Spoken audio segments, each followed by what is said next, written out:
Right button. Okay, welcome to the after show. We're here with Jacque Hollander. Jacque, you want to take a little break, or you want to?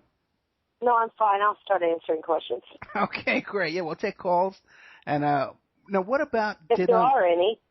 Yeah, well, no, we got some usual guys who call in every week, so. Okay. And ask great questions. So hopefully we will get some questions. Otherwise, I got questions for you. Forget it. My God. Now, James Brown's son, he's on your side. Yes. That came to be, that really was real strange because he was against me. And I met him for the first time last November. And he's actually on a book tour right now. He did a book after spending from November to March sitting down with me, looking at all the evidence, and he fired his lawyers and he separated from the daughters and now is on our side. So he actually did a book based on your information? A lot of it, yes. Okay. Yes. And so now... Am I too lazy to do a book? Yes. Yeah, I got you. Yeah, I know how you feel. I got a bunch of books in me. It's hard to get them out, yeah. Now, was there any other sons? Yeah. How many sons and daughters are there? He's got quite a few. It's which ones are which. The judge, there was supposed to be DNA on everybody, but the judge which said it was going to happen, it's 9 years later and it hasn't happened. The judge just whatever day he wakes up and decides what he wants to do, he does it. Right.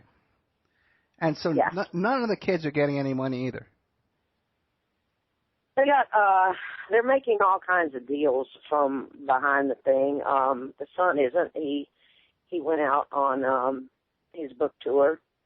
Bless his heart. He has really, really struggled. Of all of them, I feel the utmost sympathy for him. And the trust was supposed to have paid for the college education. There was a separate trust set aside for the education of the grandchildren, and none of them have received any money. None of their grandkids have gotten their chance to go to college. So that is disgusting.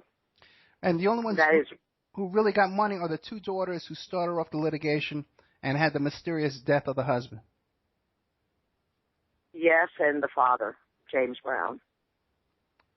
What father is that? The death of James Brown James Brown was murdered. Oh, so, right. Okay, gotcha. Right. Yeah. So you have to look up at all the people that the things that have happened mysteriously through these years, the accidents and things while we've all been in court. Well, who else? What other kind of accidents and stuff were there? Well, there's been... Buddy got run over by a truck? Yeah, and almost died, and... there's just been some children where people walked up to the door and they were, a child was blown away. There's been it's been very serious and very sad. Okay, well, the other child that was shot, was there any investigation on that? Like maybe it was like drug related or something else, or you think it was related to this? I heard that someone tried to say it was because someone tried to rob him for a joint. I don't know anybody that robs anybody for a joint. Now, you were saying that James Brown hated Mick Jagger. Yes, he did. But somehow Mick Jagger wound up producing this film. Yes. Did they have any kind of personal beef with each other besides James Brown thinking he was a devil worshiper? No, he called him the son of the devil, but what was very interesting, he would never let his music be played. And on Good Day America, Mick Jagger sat down with, I think it was Matt Lauer. Please don't quote me on that. It was one of them on, the Today Show. And they were interviewing him about this movie. This was in March of this year. And they asked him, was he close to James Brown? And he said no, that he had met him once. And that Mr. Brown was very rude to him, that he had tried to shake his hand, and James Brown wouldn't shake his hand and turned around and walked off. And then, of course, at the premiere the other night with Reverend Al Sharpton, they asked Mick Jagger again, was he friends? And he said, Oh, he was always wonderful to me, always courteous to me. We never had a problem. We were very good friends, and we never had a problem. And I'm sitting there going, which is it, Mr. Jagger? You start in March, and he wouldn't even shake your hand, and now at the premiere, y'all are good buddies. So, I mean, come on. You've got to sell his movie.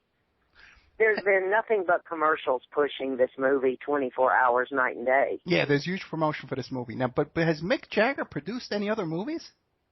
Not that I know of. Not that I know of either.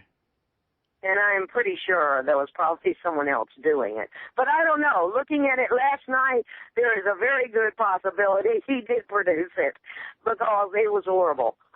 So I got to say, maybe he did do it. Who was the director on the movie? Tate Taylor. Okay, I never heard of him. Okay. He did the movie Help and all these great movies. Help with the Beatles? He did some really... No, I may be wrong on it, but he's done like #1 movies. I mean, Oscars. You know, I mean, these guys they came in with the best. Even had Opie, Ron Howard. And this is another thing. I've always loved Opie. Yeah. Always loved him. And I'm sitting there thinking, Buddy Dallas and I were sitting there talking before this movie came out, and here they do this movie on James Brown, but they don't come to anyone. They didn't even go to Daryl, his son. They just left everybody out except they didn't even talk to Buddy Dallas, his lawyer of 28 years. They even cut him totally out of the movie. We're not even mentioned in the movie. It's like we didn't even exist. I mean, this is the most insane thing you've ever seen. Really. I mean, how do you do a movie when you don't talk to anybody who was there and you pay Tommy Ray, the woman who claimed to be his wife at the very end, who really wasn't his wife, you pay her to be on, and she wasn't even in there in the 80s and all these years. What does she know? You don't even talk to his son. You don't talk to his lawyer of 28 years. You don't talk to his victim, but you do portray him in one scene, and that's in the beginning. You show a joint laying on a table where he's lacing something. And then you show him at the very end high, and you show him out of his head, but you don't explain it. It flips back and forth so much, and you just can't even follow it. Did they show the incident? Mick Jagger probably did. Where he pulled did they show the incident with the shotgun and the multi-state police chase and all that stuff? They showed a second of it, but it didn't make a lot of sense because they don't explain it. It's not even explained. It's just like to me they were trying to copy the Ray Charles movie. Okay. They had the little boy, and they keep showing him, and if I didn't know better, I'd think it was the same little boy. Only I know that boy's probably grown up. But they're showing this little boy, and they're flipping from the little boy to these events, and then they're flipping back, and then they're flipping, and they've got Dan Aykroyd in all the scenes, and,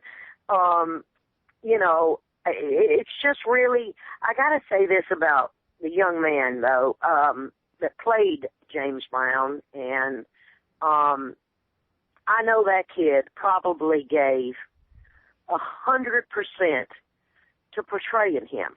Right. But he just didn't look like James Brown, and he didn't. He admits to the world that he didn't want to do it. He admits to the world that he felt like he couldn't do it. And I will admit to, in fairness to Mr. Bronson, that it would take years to learn his dancing. It would take years to learn his mannerisms. It would be an enormous undertaking for any actor to try to portray James Brown. And so I will say the movie may not have been there, and he may not have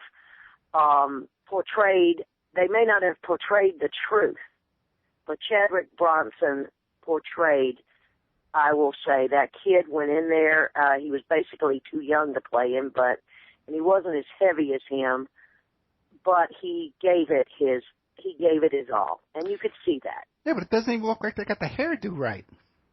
They didn't. None of the hair. Yeah, but none wait a of the second. But wings. how are you going to copy that hair? Only two guys in the whole world could ever pull that hair off, and that was Al Sharpton and James Brown. You know. Well, and Al Sharpton was a paid person on this movie. Oh, really? And oh yeah, and you're sitting there saying, how could they not do the hair right? What did they? Was Al Sharpton portrayed in the movie? No, he was not. No, just the briefcase sitting there once in a while, right? Which is, I'm sitting there thinking a rather peculiar thing, because he's done so many books and all this other stuff, and about it, but yet he wasn't in it. And I don't think he wanted to be, because that really opens the can of worms. Yeah. You see, he doesn't want this worms. He doesn't want anyone to touch those years, because if they do, and of course me and other people, the worms are going to come out, and worms can always get you. I'm surprised they can always come out. I'm surprised more people didn't come out about his whole thing about being a rat and wiretapping people, because they got all the police reports, and some of it even led to criminal cases. So there's no doubt about that. And I'm surprised more people didn't come out and talk about that. I came out and talked about it, because I'm sure I'm on those tapes as well. I'm sure you are, and I'm sure James Brown, and I look at all the arrest of him, and I look at the when he had to go to New York because of Mr. Sharpton, and he, I look at all the stuff that was going on, and then you look at the Tawana Brawley case, and that is a real horrible thing where Mr. Sharpton knew full well that Stephen Pagonis didn't know it, and Mr. Sharpton had fully, James Brown knew that the Reverend had fabricated it to try to build his civil rights movement. Well, let me ask you a question. Then, did you ever talk to Stephen Pagonis about the situation where he was in that bedroom with the guy, and the guy shot himself later on, or while he was in the room? It was. I don't talk to Stephen about that. That was his best friend. Okay.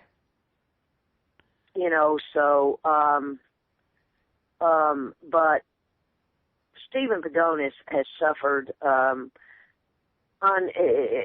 He has suffered beyond words, and so have I. And I think it's time that Reverend Sharpton and Tawana come up, and he won a huge judgment against them all.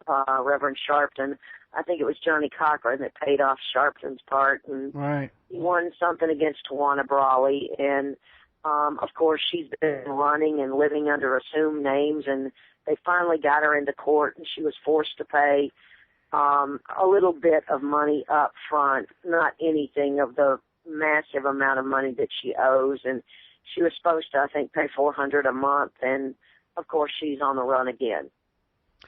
Yeah, there was some interesting stuff with her too, because I know that she was under a lot of government harassment there for a while. Like even they would stop her at the airport, and all kind of weird things were going on with her as well. So you don't think there was something more that went on with that whole case other than just a kid making up a story? Stephen Pagonis has made the offer to Tawana Brawley to please come forward and sit down with him and to please, there's a lot of stuff with the whole mess. And, of course, you've got Reverend Al Sharpton at that time as an FBI informant. Right. Clearly, here he is working for the government, and here's all of this stuff going on, and that was happening to me, that was happening to them up there. I mean, it was like the North and the South caught between, I felt like I was caught, and I always have, between the North and the South. I really do. If I ever had a book, I think that would be the title of it. Well, how did you become friends with Pagonis? Well, I had known him, and I'm not going to get into too much on that, but okay. he has suffered terribly, and he still is today, and I'm not sure he'll ever get over it. And I have seen Reverend Sharpton's comments to that, and it's always, I think it is, I can't remember her name, a reporter, was it Leslie, is it Leslie Gunn or Leslie, I can't think of her name, but she sat him down and she said, but you did say this, sir. You did say this, Mr. Sharpton. You did say this. And he goes, but there's still that little thing inside of me that says it's possible he did it, because I don't know he didn't do it. Well, Mr. Sharpton, I'm going to stand here today and I'm going to say to you, where was your butt when I was forced by the courts to do a freaking concert and I had a police boycott against me to help your daddy? Where were you? Where were you when Adrienne Brown got her teeth knocked out 4 separate times and you're running all over the country to all these things where people are getting hurt? Why weren't you taking care of business at home? Where were you when I got raped? Where were you? Why didn't you open your mouth when I accused your daddy of raping me? Why did you sit back through that? You didn't open your mouth, and now here we're dealing with a trust worth hundreds of millions of dollars that involves your so-called daddy who left you out of the will. Why aren't you stepping in that? I have some big questions for this man, and I don't think he can really answer them. Yeah, I don't think anybody really puts him on the spot and makes him answer anything. I think he'd be pretty much as a free ride. Okay, we're joined by Christian Wallace, who's also going to be a host coming up on CJ Mars Radio. Chris, you there? Yes, I am. Hi, how are you guys doing? What night are you starting over there? Wednesday nights at 9. How's my mic, by the way? You sound good. A little deep and a little sexy there, man. I don't know if I can stand this. Okay. He does. He has a radio voice. Yeah, right. Oh, I tell you. Thank you. All right, go ahead, man. Oh, it's just really interesting stuff. And James Brown, boy, such a huge icon, American icon, and I think he was 60 years that he was performing, pretty much. He was performing actually when he was 70, yeah. Yeah, and all of the stuff that you were talking about, and then with the movie just coming out, and I think it was really interesting. And, with the PCP, the thing is that it's very, people, always talk about how they think that they can fly and, they jump off of buildings yes. and things in the trees, he was saying were rubber and they would bend. Well, it's kind of the sensation, or what happens is that you feel like, your spatial awareness is off, and, that's just, I think, speaks to the madness, or the I don't know what the word would be, but he was definitely not himself. But at the same time, I was just running it down on Wikipedia, and I was looking at some of his drug policy with his band, and they were saying how he was supposedly very anti-drug and had like a zero tolerance policy. Yes, right. Fire them and fine them. So do you want to talk about that a little bit? Was he maybe being hypocritical, or did he have a relapse? Did he, was he using at the beginning, or did he get into drugs and it got heavier as he got older? Like I was saying in the beginning, when I met him, he was 100% lucid. And this formaldehyde, I've never even heard of anybody smoking formaldehyde along with PCP, but it became a very serious thing, and he was lacing cigarettes with it.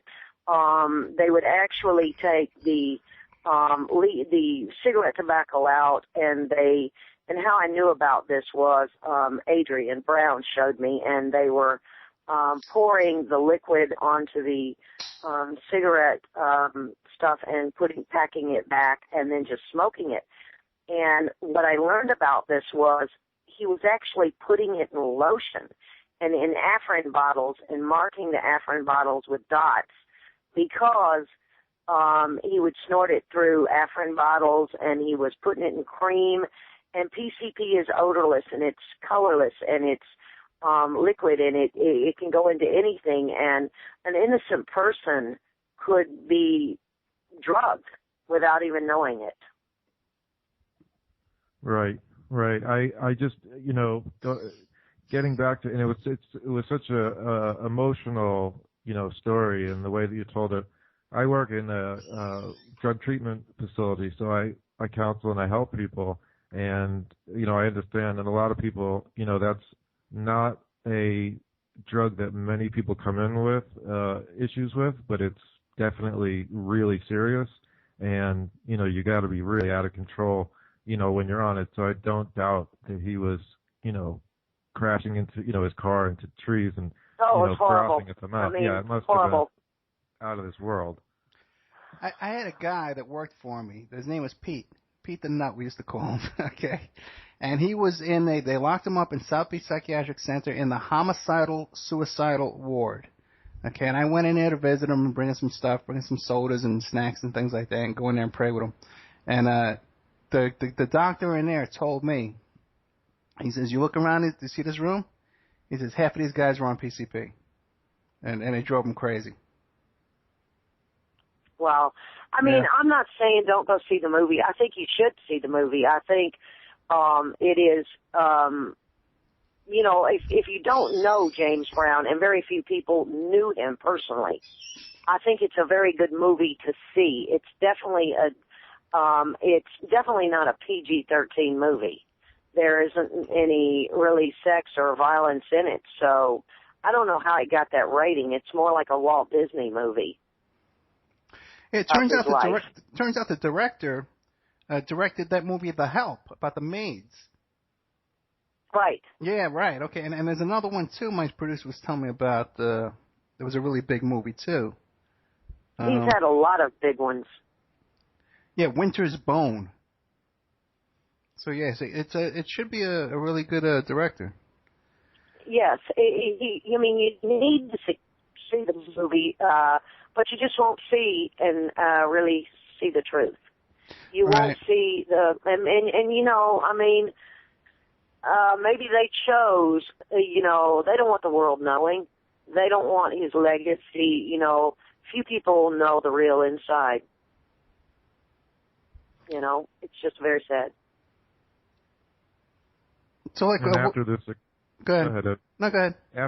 After the success of, the Ray Charles movie, I think it kind of, that was what they were maybe trying to follow up with, and sort of along the lines of that, and all of the acclaim that movie got. And, even that movie left out a lot, and that maybe wasn't a very flattering.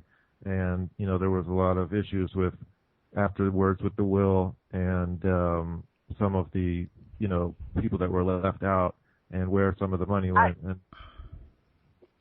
I loved the Ray Charles movie. I saw it, and I had actually met Ray Charles. And one of the things that I really loved about the Ray Charles movie is they just didn't sugarcoat it.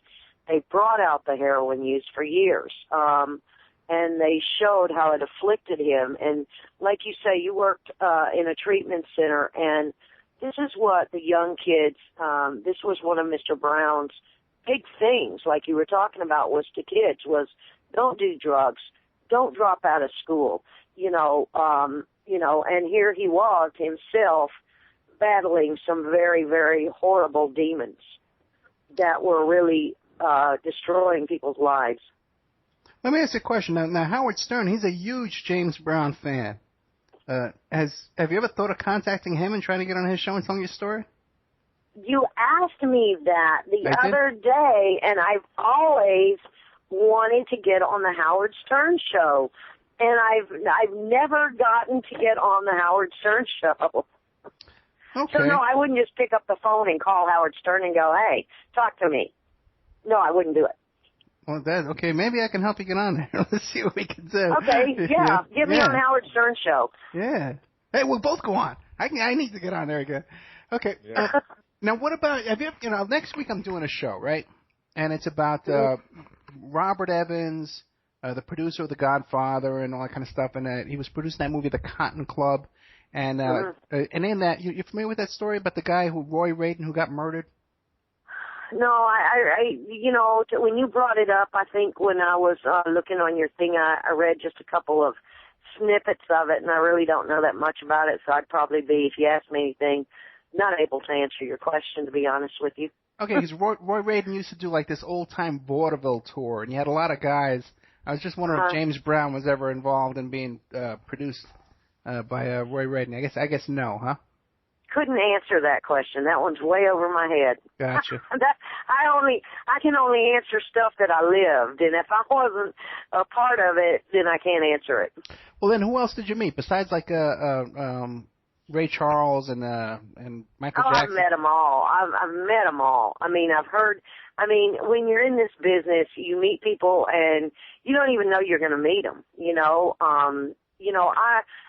I'm still doing music. I just finished the theme song for Find Me Too, for missing and murdered kids. And I've done 2 musical things for the circus, which everybody knows is very close and dear to my heart, and the elephants and saving the Asian elephants. And I am known to play with the elephants and the camels and travel with the circus. Yeah. I am a kaleidoscope. Wait a minute. You also yes. you traveled with a circus before James Brown? No, I've always been around and affiliated with the circus. I just finished doing 2 songs for the Carson and Barnes Circus, and if you Google me, you can see the video of me with the elephants, and you can see one of my songs and stuff like that. What are you doing with the elephants? Like elephant tricks? No, I'm actually talking about the elephants that are going to be, that my song is raising money for across the United States, and it's to protect the Asian elephant. And I love the circus, and, PETA is always out after us because they're saying we're abusing the animals, but in all honesty, they're very loved and they're very pampered, and I wish I could live as an elephant under these people because they're really loved. Okay, that's interesting. Okay, because you do hear all the stories about the animal rights activists always complaining about the elephants at the circus. So now, yes. Do you actually travel with the circus from town to town? Yes, I've done it. Yes, I do their PR, and I also was a part of my song that is "I Am the Circus," and it is sung by a little trapeze performer, and I produced it and wrote it on her. And it talks about the hard life of the circus, and it's in the show. And this year I just did the grand opening called the Big Top Ragtime Circus Ball. And it's out on the road right now, and I had to come off to endure the James Brown saga again. I mean, it's like every time I get my life to a point where, I've got the court case down there and it goes on, and it's been going on for 9 years, but I start to live my life, and I start to get back in to the groove of a life without the horror. And then all of a sudden, 2 years later with the whispers of the movie, and then, of course, the months of the movie, and then, of course, no one is talked to, and then you wonder, are they going to show the rape? Are they going to show the insane 88 years? And then you start finding out that all the people that are on the daughter's side are involved in the movie, and the people that want the truth out are not involved in the movie. So you pretty much hold your breath like I did, and I was very blessed that people that worked, my counselors and stuff, didn't want me going to the movie. And yeah, you told me. and someone made sure that I got a free seat in a empty room to watch it, and it was difficult. Even today, I keep having these little flashes of some facial features that Chadwick Bronson did with up close of his face, and when he was kind of crazy, and that keeps flashing up in my face and causing me to remember. Well, when we were talking, I think it was either yesterday or before the show today, you're not portrayed in the movie, but you said that there were some lines in there, things that you had said? Yeah, I had for years said to everybody that James Brown had said, you know, the United States government is afraid of me because if I can start a riot, if I can calm a riot, I can start a riot. And Reverend Al Sharpton had said that in a PBS special. He had said, James Brown said that, you know, he goes, the FBI, and this is really odd now. Now that I look back talking to you, he was on a PBS special of James Brown's life, and he was the interviewer, and he said, you know, the FBI and our United States government is afraid of James Brown. And they said, why? And he looked into the camera and he said, because if he can calm a riot, he can start a riot. So the FBI is afraid of James Brown. And I thought to myself, sitting there last night, I thought, boy, Reverend, here you were working for him. Nobody knew more how afraid the federal government was of James Brown than you. Yeah, I would love to hear all those Al Sharpton tapes, man. I could just imagine what's on there. But describe describe just what the riots were. It was when Martin Luther King was shot. That's where there were riots. Where in D.C. was it? Yes. And that those are the ones. Oh, you mean where Martin Luther King was shot? No, I want to know what were the riots that James Brown stopped? They were in Alabama, if I'm not mistaken. Oh, really? Okay. Because Howard Stern always talks about it, and he talks about Petey Greene, and I always thought it was Washington D.C. where he came to stop those riots. And it may have been up in New York. I don't go back into all that, you know. Right. So I mean, I know it, and then it's clouded with the man has done so much, you know. And he, of course, he discussed it, you know. He discussed with me many things, you know. Buddy Dallas put into his affidavit that I was the keeper of his conscience, you know, because he shared so much, and I never went public with it. I've never, even when I was taking him to the hospital and the doctors would tell me what they knew about his brain and everything, I never went public with it. And all of my documents and everything, they've never gone public, you know, until the New York Post the other day released some pictures. No pictures had existed on the Internet of me and James Brown. Really? In all these years, no. I never released one, never let people see them, and even got into court one time, and a lawyer said, well, if she was this and that, why is nothing on the Internet? And, of course, I never let it go. Back in the 80s, you could protect your privacy. You didn't have the computers and, you know, downloading and all this. And I didn't feel my life. I've never felt my life really belonged much to the world, because I always felt like I never had much of a life, because the world judged me so harshly with this rape, and you know, there's always going to be the he said, she said, and did this really happen, and did this happen, and I've taken a lot of abuse. I mean, I've taken a lot of cruelty, and I've cried myself to sleep over it, and there's been days that I didn't feel like I could live another day. And, you know, it took the years. My life has been affiliated with James Brown for 30-something years, and I've never gotten away from it. And sadly, someone said to me the other day, when you die, Jackie, unfortunately, you will be linked to James Brown. And I thought, wow, that's true. When I die, they won't talk about the kids' charities, and they won't talk about what I've done. It will just be the girl that was, you know, raped, or the girl that was, a part of James Brown. Yeah. And that's very sad. That is very, very sad. Jackie? Because yes. Because this might, I don't know if Ed ever had another guest where we could actually ask this question, or he could ask this question. Like I was talking about, or you were saying you liked the Ray Charles movie because it was, showed some of the, real. It was very in detail. But with these biopic type movies, with these people that are now, whether you want to be connected to them or not, they're iconic.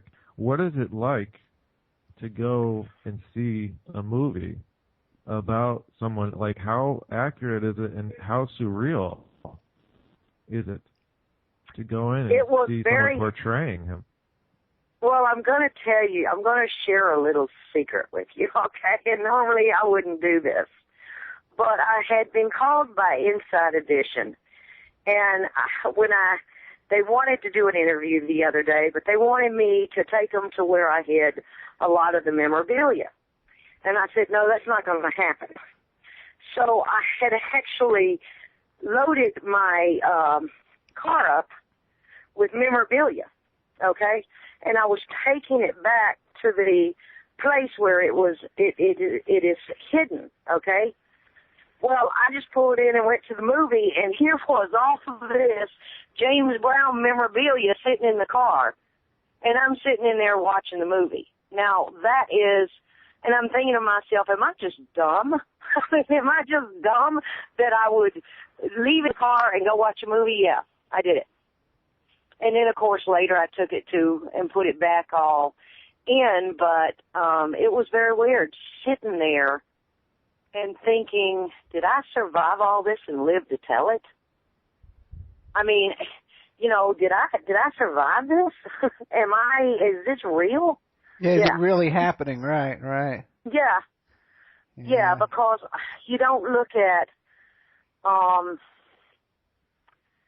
when I was working with him, you don't at that time, I don't think realize, when we did shows and we walked off and there was police escorts and there was always security, I didn't really look at it like that. I mean, I was just there to do what I had to do, and then I would leave. When we went to visit kids at the hospital, of course, the nurses would come running down the hallways, and they weren't running after me. They were running after him.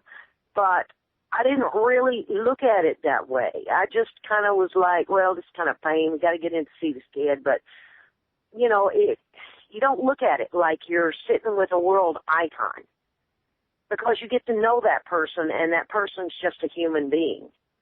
And so he was just a human being to me, and I didn't see the iconic stuff around him, and I don't think I really even realized it until long after he died. Well, what about like on Saturday Night Live when Eddie Murphy would do the impersonation? Like when you saw that, like, yeah, it was good, right? Like, yeah. What did James Brown think about it, first of all? He loved it. Oh, yeah, I bet, yeah. He did love it. He did love that. Now, that I can tell you, and there were things about him that he loved. He loved his country. I'll tell you that. He loved the United States. For a man that fought so much law enforcement and the government and everything else, he loved his country. He was a very patriotic man. And for a man that had so many demons inside him, he was a very religious man.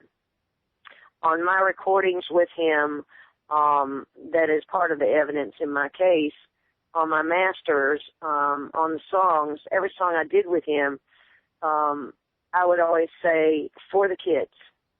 And he would turn around and say, God bless you. And you hear that before every song. Yeah. Living in America, from that, Rocky moment and the fourth one, I believe, the installment. And that was such a huge scene at the time, and kind of towards, the latter part of his, his career. And I think a lot of people that are younger might remember that the later. And I was there through that, the living in America, and to me it was just part of the day-to-day stuff. I mean, we were busy doing things for kids, and you know what I'm saying? It was weird. I mean, the whole time was always surreal. Every day was filled with just constant catastrophes. I mean, you lived with your bag packed, waiting for a limousine. It was insane. It was insane. I didn't know if my call would come at 3, if Mr. Dallas would call me at 12 midnight, at 6 a.m. in the morning, but I always knew that call was coming, and you were always on hold for the fires. They never stopped. Buddy Dallas has been accused of forcing James Brown and from basically stealing from him, and I can tell you this. Buddy Dallas never stole a penny from James Brown. He built him. When James Brown didn't have money, he bought his home for him. When the IRS was going to take it, Buddy went and bought it off the auction block with his own money. Buddy Dallas literally was the light of James Brown, and it just it's really sad. I mean, to see no one, and they'll never be able to turn the lights on. Mick Jagger can bring all these people in, and this man out there that's now running the trust and all this other stuff, they'll never be able to turn these lights back on. The only person that can do that is Buddy Dallas. Yeah, well, Buddy wasn't portrayed in the movie at all, right? Nope. Not at all. Okay. They portrayed all kind of other people, though, but they didn't portray Buddy. Well, were there people in the movie that didn't exist at all? I was looking at the movie going, when did this happen? Right. I mean, it was a continuous going, okay. James Brown was born in a brothel. They didn't really put that in there. I mean, and he took care of his father, and he took care of his mother. I mean, and that's not it. It makes it kind of look like the father disappeared, and he never saw his dad again, and that's not true. So, I mean, he took care of him, and it's weird. I mean, it's like, what in this is true? What part of this is true? The high-speed chase, yeah, but they don't explain it. They just show him getting in a truck, and oddly enough, the truck I know that truck so well, okay, because he drove it. He drove that little truck all over the place. You know that thing is sitting on his front yard still to this day? Really? Yeah. Still on his estate. And what's really even sicker is that, they're the daughters want to have it a James Brown museum, but they've sold everything, and you see stuff going up on eBay, and, it's just a mess. I mean, you talk about an octopus with tentacles, this is it. This is your ultimate, what is the story, The Rich and Famous, and the Greed? Who was it? Dominic Dunn did it. This is the classic thing: murder, greed, sex, drugs, blackmail, fraud. It's just, that's what it is. I mean, it is the Godfather. Yeah, it sounds like the Michael 100%. Jackson family too. All the skullduggery that goes on, the father stealing all the money, and all that craziness that went around that family as well. Well, yeah, I mean, and that's another story in itself. I mean, the guy gives him milk, puts him to sleep with propanol, and he only goes to jail for 3 years. I mean, anybody else would be in Sing Sing, still clicking their little cup going, can I please pay it? Can I please get a phone to speak? This doctor's already back out on the street. And complaining about it, too. Yeah. And I mean, he killed him. And he says he didn't, but I mean, come on, Doc. You don't just go around carrying big vials of propanol and carrying them in a house and juicing up your client or your patient and go talk on the telephone and he croaks. And you want to say you didn't do anything? I mean, you violated all the, laws of a medical practice, and you should be in jail, and you still should be there. And the man still should be sitting behind bars. Because there's more to that, too. Right. Didn't he leave owning half of Sony and generating, $1 billion and, all those, I mean, those two guys alone in a room together easily comprise so much influence and money in the last 40 years Kurt of Cobain, American too. music, and Kurt Cobain as well, that's right. But, Ed and I usually see people that are usually yoke up like with this kind of people that the Rolling Stones, Mick Jagger, they kind of get in with groups that would be detrimental to be around, and it seems like James Brown was kind of the opposite of that. He was in Blues Brothers, and he portrayed himself as someone who loved America and someone who was spiritual, and at the same time, he was sort of his own worst enemy. He had, I think, what the world didn't know, because back when I got raped, I couldn't even get it broke. I couldn't get that story broke for anything. Nobody wanted to hear it. They were throwing me outdoors. They were looking at me like I was a crazy girl beating on their door. But the thing is, that was after the big shootout with the cops and the truck. They still didn't want to hear it. They didn't want to hear anything. They didn't want to hear. You couldn't get. James Brown had the biggest PR people in the world. You couldn't get anything broke. Yeah. The media would look at you and say, you're crazy. And I'd go, okay, but now here it is, years later, and it's all coming out, and I get calls all the time from a media person that walked away from me going, I'm really sorry. I wished I had listened. Yeah, you know what, media in America, wake up.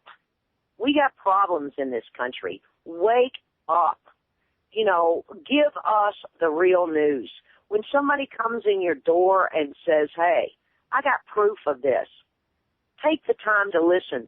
Don't say, shoot me an email, I'll look over it, and if we've got time, we'll get back to you. This is the problem with our country today.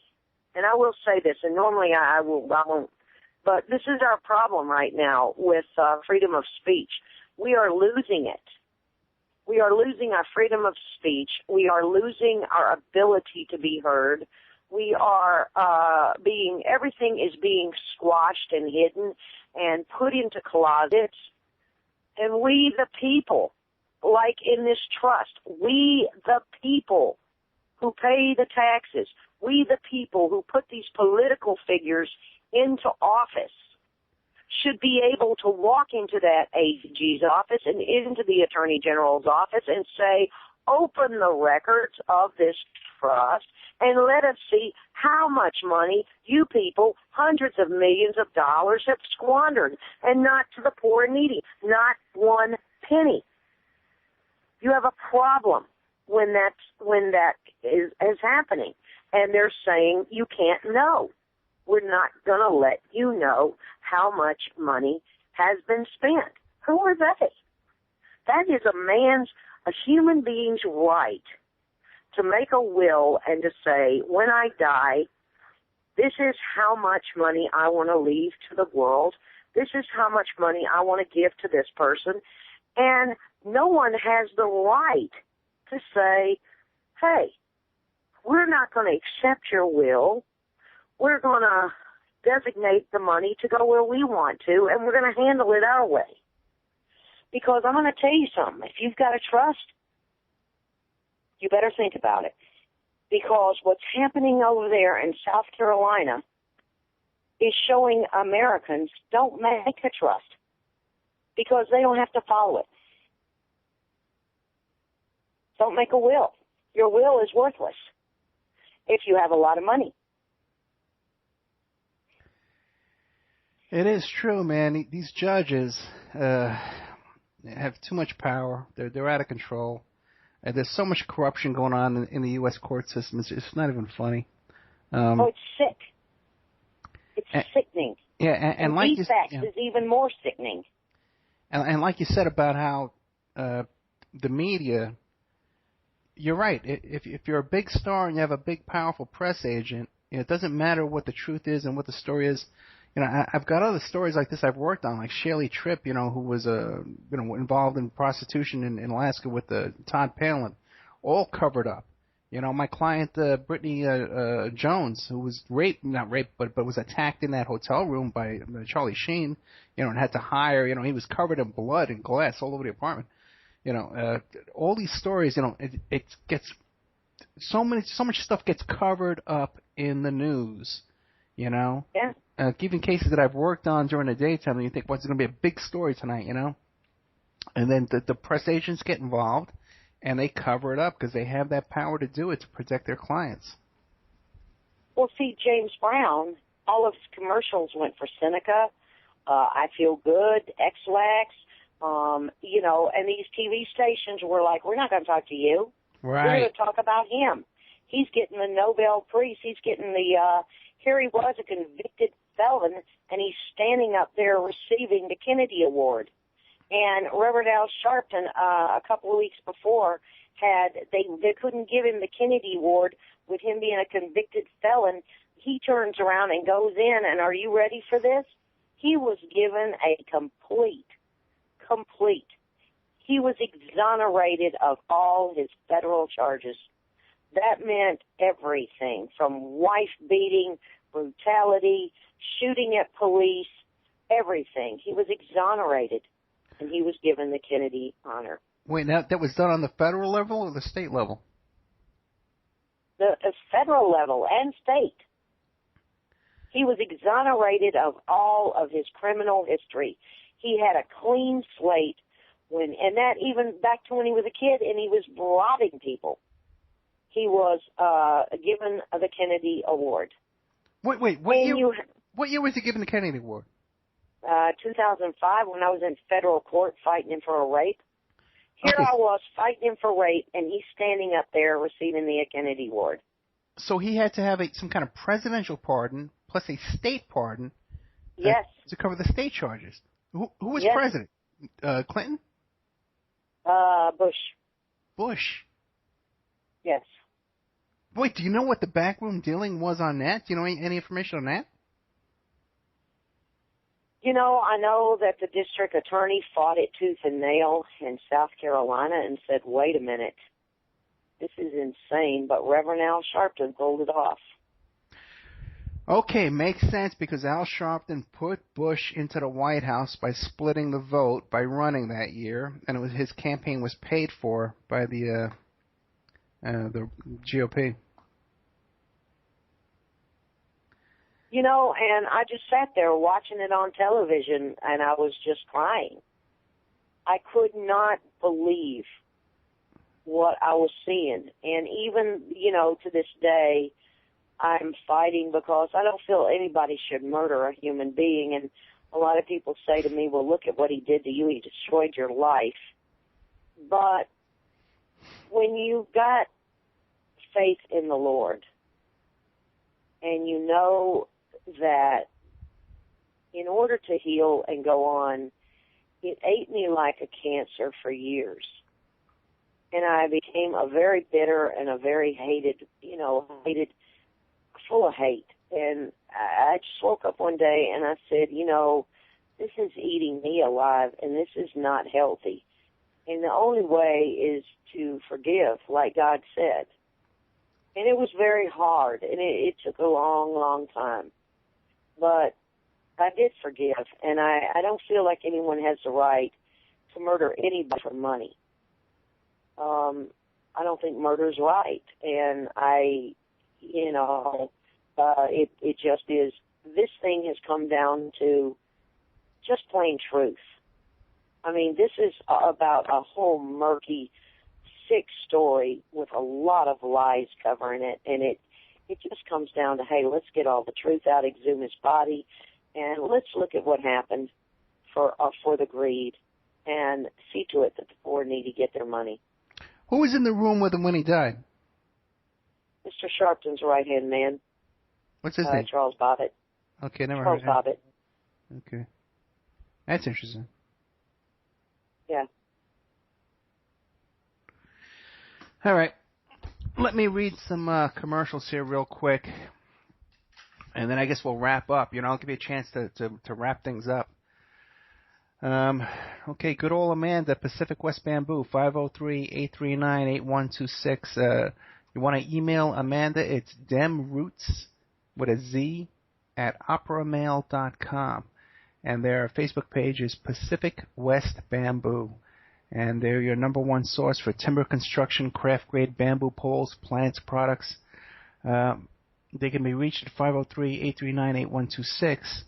And they can and do ship nationwide. So any kind of project, craft you want to do, a construction project, anything you think you might need, bamboo. Bamboo is one of the best products you can use for flooring and things like that. It's the cheapest and the most durable. Don't forget my GoFundMe.com. It's a GoFundMe.com //AZTJZK. And you can just Google Help Save My Family by Ed Opperman. And we go to court Tuesday, by the way, here in Nevada. We're going to court Tuesday, 10:30 a.m. over there on Pecos at the family court. So if you want to come down, come on down. If you want to pray for us at 10:30 a.m. Tuesday, please do. My daughter's really going through a lot of heartache here. And she has a show, by the way, on Saturday at 1 p.m. on cjmarsradio.com, and she's also going to be starting a show on Shake and Wake with Rick and Annie, and that'll be on, I think, either Saturday or Thursday right before my show. Hey, I want to thank, too, Christian Wallace. He has a show coming up on CJ Mars Radio on Wednesday night, Chris? Yes. Wednesday night. Wednesdays at 9. What time? Wednesdays at 9. 9 p.m. Eastern time, which will be 6 p.m. Pacific time. And Chris, I want to thank you too, man, for donating to the GoFundMe.com AZTJZK, the Help Save My Family by Ed Opperman, and also good old Mike Gray. Mike Gray's a great guy too. He also helped and donated with the fund there too. And check out Infinity Home Plans and Design Services, your resource for 3D and 2D draftsman services. They offer a multitude of products, including stock home plans, 2D digital drawing sets, 3D models, renderings, and more. So any kind of help you need with that kind of stuff, home plans or that kind of stuff, go to infinityhomeplans.com. Mike Ray's a great guy, and he really does support the show and helps out when we're in trouble here. Emailrevealer.com. You want to locate somebody? Let's say you got a long-lost loved one. You need to find them. It's really, really simple, and it's a quick search, too. We can do it for you. If you a simple search like just to locate somebody, if you have their name and address, their date of birth, it's pretty simple to find them. If you have somebody like an adoption situation, we can even do that. If you were an adopted kid or you had a kid you gave up for adoption, a lot of times we can find them, too. We had one case recently where this woman had her kids taken from her like 20 years ago, and we were able to locate all these kids, and they actually got together on Mother's Day, and they all called me up on Mother's Day all together at the same time there. So that's the kind of stuff we can do for you. Our newest sponsor is a village in Mexico. I am sponsored by a village of women in Mexico that make jewelry down there. They've written a book about their letters to the United States. The book is called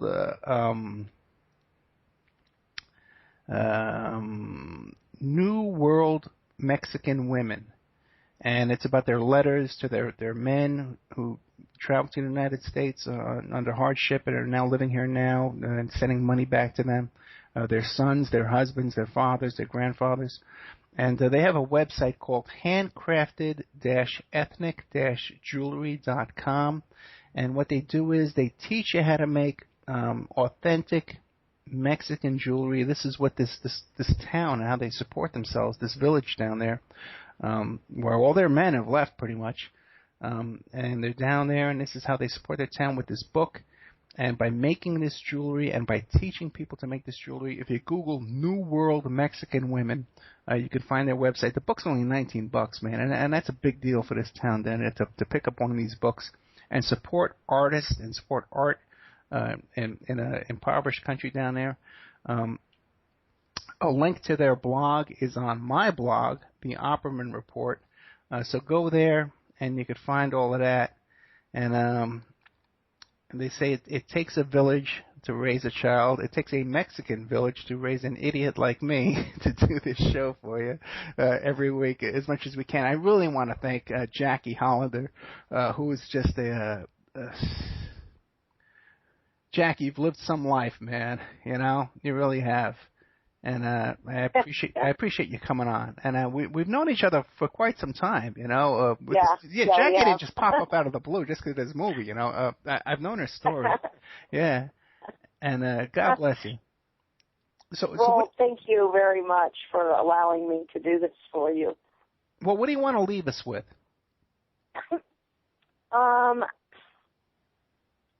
Please pray for me as I will be praying for you, and understand that I am a human being, and that I have really been judged by the whole world because of my affiliation with James Brown, and it's very, very hard to walk in my shoes.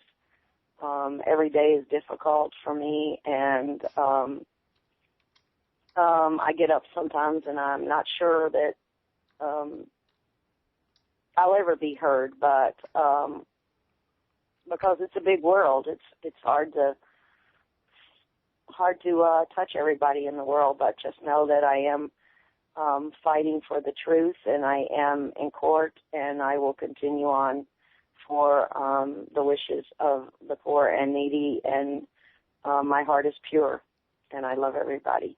God bless you, hon. And keep us updated on what's going on with the litigation and stuff like that. If you want to, yeah, no problem. And if you want to keep up with Jackie's story, then you go to the Opperman Report blog, and I'm going to have a link up there to Jacque and this kind of show here, and we can even do updates in the future with the story and put them up on podcasts and stuff like that because we're all over the place now.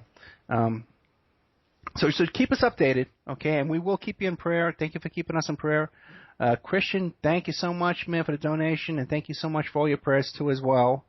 And good luck with the show Wednesday night, 6 p.m. Yeah, man, God bless you, brother. You got a guest coming on? We're working on it. We're going to do what we can. Well, maybe you can book me. Hey, maybe you can book Jacque Hollander. You can start scoping out and stealing my guests, man. I'm saving some of my good questions. I'm just joking. I think it'll be fun, whatever we do. Yeah, Jacque, you'll be welcome. Okay. Oh, well, thank you. I'd love to. I don't know if I can go 3 hours again, but I can try. I don't think I could. I hear you, Jacque. It's tough doing 3 hours, that's for sure. And Ann Francis, the beautiful Ann Francis, who is my beautiful producer, who is works on this show, guys, over 40 hours a week. You have no idea. Thank you so much, Ann. And Christoph Moses, thank you so much for all you do for us here with the technical stuff and uploading videos and the strategy sessions we have. Keith Davis, thank you so much, my friend. Keith Davis is coming on the show in a couple of weeks. He's a man of few words. I'm going to have to really get some words out of him, okay? But he's a great guy, a real street fighter, a real revolutionary, an activist, man. He's an activist for homeless. He's an activist for abused kids. A great guy. We're going to have him on with Hart Fisher, who's the host of Heart Attack. And really cool guys and from Portland up there. And we're going to be talking about all different kinds of stuff, interesting topics. Next week we got good old Steve Wick about the big story with the Cotton Club murders. And I'm going to be doing a series of so I've been doing so much research on it, and there's so much stuff there. I don't know if people realize this, but, you know, that the little tidbit I picked up this week, and I heard this from Robert Evans' mouth himself, that Robert Evans thought that Roy Radin was a member of the Rothschild family, okay? And Roy Radin, who was the murder victim in that case, owned the largest, most expensive home in the Hamptons at that time. And there's a lot of allegations about his life. So that's going to be a big show. We're going to do a bunch of shows about that. Coming up, too, we got May Pang, the girlfriend of John Lennon, the Lost Weekend, and all of her stories about that. We have her coming up as well. We're working on that. And I guess that's about it. Thank you all. Thank you, Jacque Hollander. God bless you. Thank you, Ann. Thank you, Christian. And I guess we'll be saying goodbye. See you next week. Thank you. Bye-bye. Bye-bye. Bye-bye.